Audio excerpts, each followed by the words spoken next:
Bonjour, merci d'être avec nous pour ce nouveau numéro d'Usine Up. Aujourd'hui, je reçois Thomas Nanterne. Bonjour Thomas. Bonjour, Vous êtes CIO de Trustfolio. tout à fait.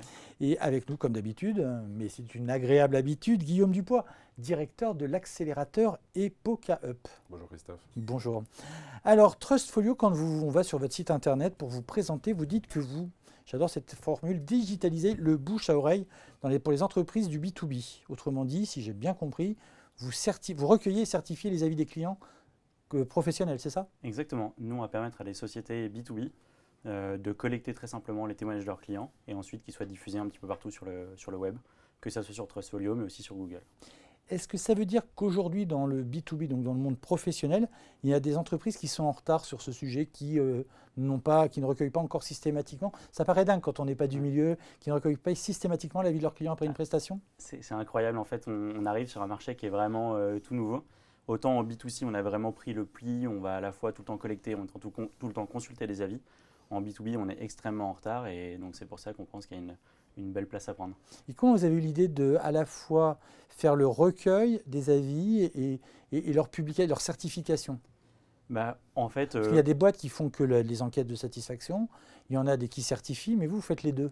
exactement, parce qu'en fait, le sujet qu'on voyait, c'est par exemple sur le site internet, vous avez de temps en temps 3-4 témoignages qui se battent un peu en duel. Et ces témoignages-là, en fait, ils n'apportent pas la confiance nécessaire dont on a besoin quand on est un prospect pour avoir de l'information. Donc on s'est dit que ce qui manquait sur les sociétés qui avaient peut-être déjà un début de process en place, il leur manquait ce côté tiers de confiance et certificateur qu'on apporte du coup en plus de l'outil de collecte. Est-ce que dans l'univers B2B, on a le même problème que dans des univers plus grand public? Je pense à l'Appelec qui est devenu pour les restaurants, les avis de consommateurs qui insultent, c'était pas bon, c'était infect. Est-ce que le monde du B2B commence à avoir ces mêmes problèmes avec des avis anonymes détestables? Bah oui, et c'est d'ailleurs un des problèmes qu'on retrouve sur Google My Business notamment, qui est donc la partie où vous avez les petites étoiles sur Google sur le côté. En fait, ces avis-là, ils ne sont pas certifiés, ils sont vérifiés par personne. Donc demain, par exemple, je peux aller mettre un avis sur une société avec laquelle j'ai jamais travaillé, et en fait, personne ne va me demander qu'est-ce qui valide vraiment la collaboration. Donc ça commence à devenir un sujet pour les entreprises B2B. Avant, il y a quand même un sujet de pédagogie et de faire en sorte que les sociétés B2B s'y mettent. C'est là où il y a le premier retard, et puis après, du coup, elles commencent à se rendre compte que c'est pas si évident que ça.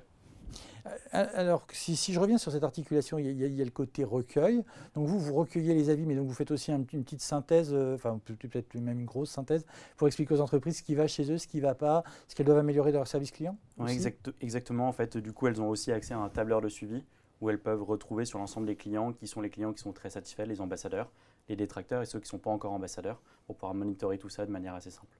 Qu'est-ce qui fait la différence entre votre business et le business d'une agence de e-réputation? Et ben, une agence de e-réputation, elle va participer justement à la construction de la e-réputation et une partie de son traitement, ça va être l'avis client ou le témoignage client. Et nous, en fait, on a juste développé un logiciel qui pourrait permettre, par exemple, aux agences de e-réputation de travailler beaucoup plus simplement sur cette partie témoignage client. Vous travaillez avec ces agences-là? On est en train de développer pas mal de partenariats avec les agences de e-réputation et les agences d'inbound marketing qui font du marketing B2B. Et par rapport à, pareil, par rapport à quelqu'un qui serait ignare sur ce domaine, par rapport à des nettoyeurs, vous savez, ces gens qui viennent quand vous avez un problème justement d'e-réputation et qui viennent, soi-disant, vous la nettoyer, comment vous faites? Vous travaillez avec eux aussi? Non, alors aujourd'hui on ne travaille pas avec des nettoyeurs, c'est pas trop dans la philosophie de la société. Nous on est là pour valoriser en fait le travail qui a été fait par la société. Et en fait mécaniquement, si le travail est bien fait, si les avis qui remontent sont positifs, en fait c'est des pages qui vont ranker assez haut sur Google. Donc, parce que Google adore les contenus qui sont générés par les utilisateurs et par les clients. Et donc nous on arrive assez facilement à remonter en deuxième ou troisième résultat juste après le site internet de notre client. Donc quand on tape par exemple le nom de notre client ou le nom de notre client plus avis, ça va remonter.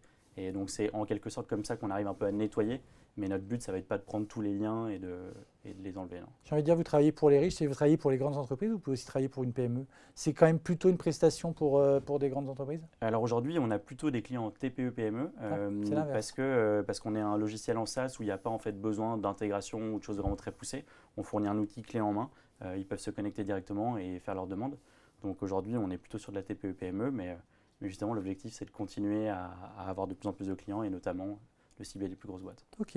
Guillaume Dupois, alors, attention, parfois je suis original là vraiment, je vais vous décevoir, je viens avec des gros sabots. La réputation, c'est quand même devenu l'actif principal des entreprises, ça, je crois que tout le monde le sait, c'est même plus une banalité. Est-ce que les entreprises sont prêtes à payer pour ça? Est-ce qu'il y a un business derrière tout ça? Oui, il y a un business. Nous, on le voit très bien. On conduit une étude tous les ans sur les grandes entreprises et les ETI en leur demandant quelles sont les entreprises les plus performantes et qu'est-ce qui fait la performance. Et la première citation, c'est la recommandation soit d'un client, soit d'un partenaire, soit d'un pair.